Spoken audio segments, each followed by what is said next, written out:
All right, so you are going to watch a video about how to calculate velocity, how to calculate displacement, and how to calculate um, time. Okay, so when we talk about calculating velocity, displacement, and time, one of the things that we have to keep in mind is we have to keep in mind the formula for that.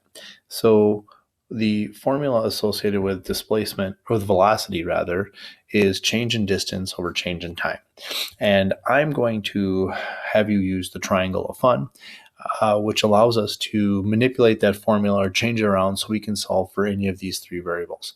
For example, if I wanted to solve for time, I would just cover up t and I would find out that I have distance divided by velocity, and that's my new formula. If I had to solve for velocity, or I'm sorry, if I have to solve for distance, I would cover up the d and find out that it's velocity times time gives me my distance. And then lastly, if I wanted to solve for velocity, I would just cut velocity up and find out that is distance divided by time. So here's an example. And the first example says that we have an airplane flying north at 5 hours, covering a distance of 5,000 kilometers, and we're asked to calculate the plane's velocity. So that means that we are going to solve for velocity. We know the distance is 5,000 kilometers, and we know the time is 5 hours. So I'm going to fill in my variables. So I have 5 hours and 5,000 kilometers. And because we're solving for velocity, I'm going to find out that it's going to be velocity is equal to distance divided by time. So I'm going to write my formula. Velocity equals distance divided by time. And when I do that, I'm going to now go ahead and fill in my values. So I know that velocity is going to be equal to 5,000 kilometers divided by 5 hours.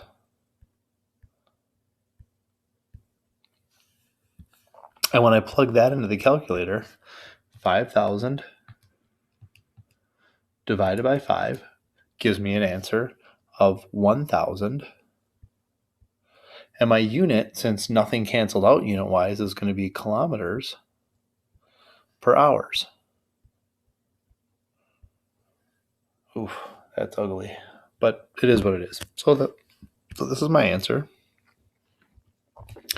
And so now I would like you to go ahead and I would like you to try to calculate the velocity on your own. Note that I've given you the answer, so I would like you to pause the video. I would like you to try to calculate velocity, fill in your variables, and then come back and check to see if you have the right answer.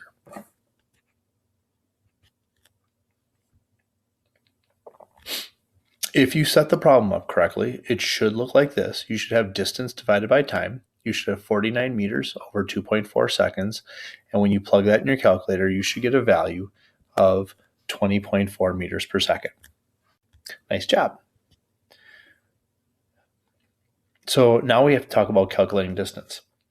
An example would be how far will satellite travel if it is going at a velocity of 120 meters per second and it travels for 1,543 seconds. So this is my velocity and this is my time. So I'm going to fill in my variables. I know that I have a velocity of 120 meters per second and I have a time of 1,543 seconds, and I'm asked to calculate the distance, so that's what I'm going to solve for. So I'm going to cancel out distance over my triangle of fun and find out that it's going to be velocity times time.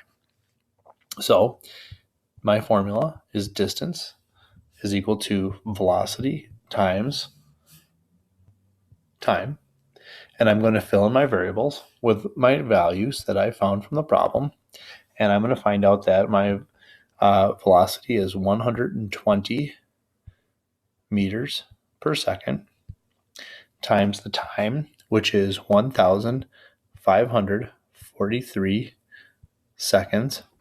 And I'm going to do some math. So I'm going to take 120 times 1,543. And I'm going to find out that the value for the distance would be, for this satellite, 185,160. Now, in this case, the units of seconds cancel out, and I'm left with meters. So that's going to mean that it has traveled 185,160 meters over that time frame. So that's how that one works. What I would like you to do is I would like you to pause the video. I would like you to calculate this next problem, and note that I have given you the answer in terms of miles. So I'd like you to calculate it, and we'll come back and see how that went.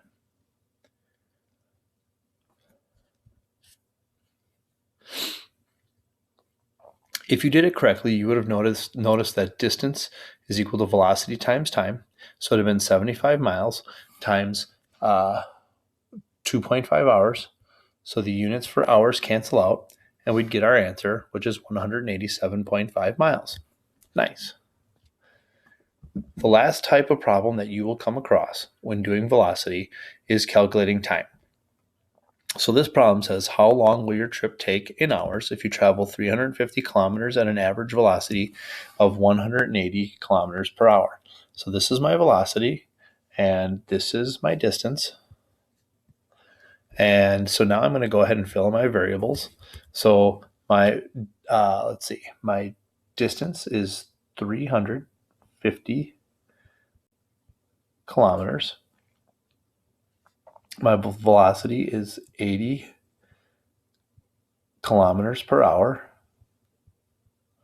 And my time is what I'm trying to solve for. So I'm going to cross out time.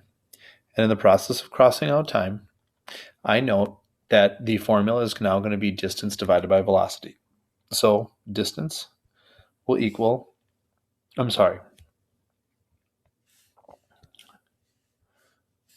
time will equal distance over, nope, I did that wrong again. Will equal, distance over velocity. So time is going to equal 350 kilometers over the velocity, which is 80 kilometers per hour. And when I plug that in my calculator, I get a value of 350 divided by 80. I get 4.375. So I'm going to round that to 4.4 kilometers is going to cancel hours.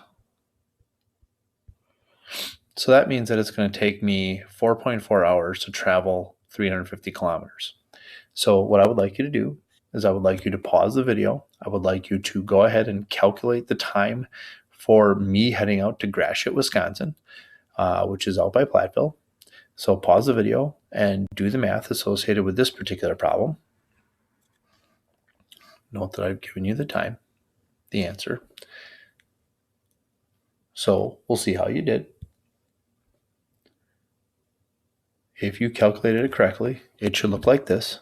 Time is equal to distance divided by velocity, 123 miles over 55 miles per hour. Note that miles cancels out, and I'm left with 2.24 hours. Okay, so you're going to practice this tonight with homework for worksheet number 4, and we'll see how it goes.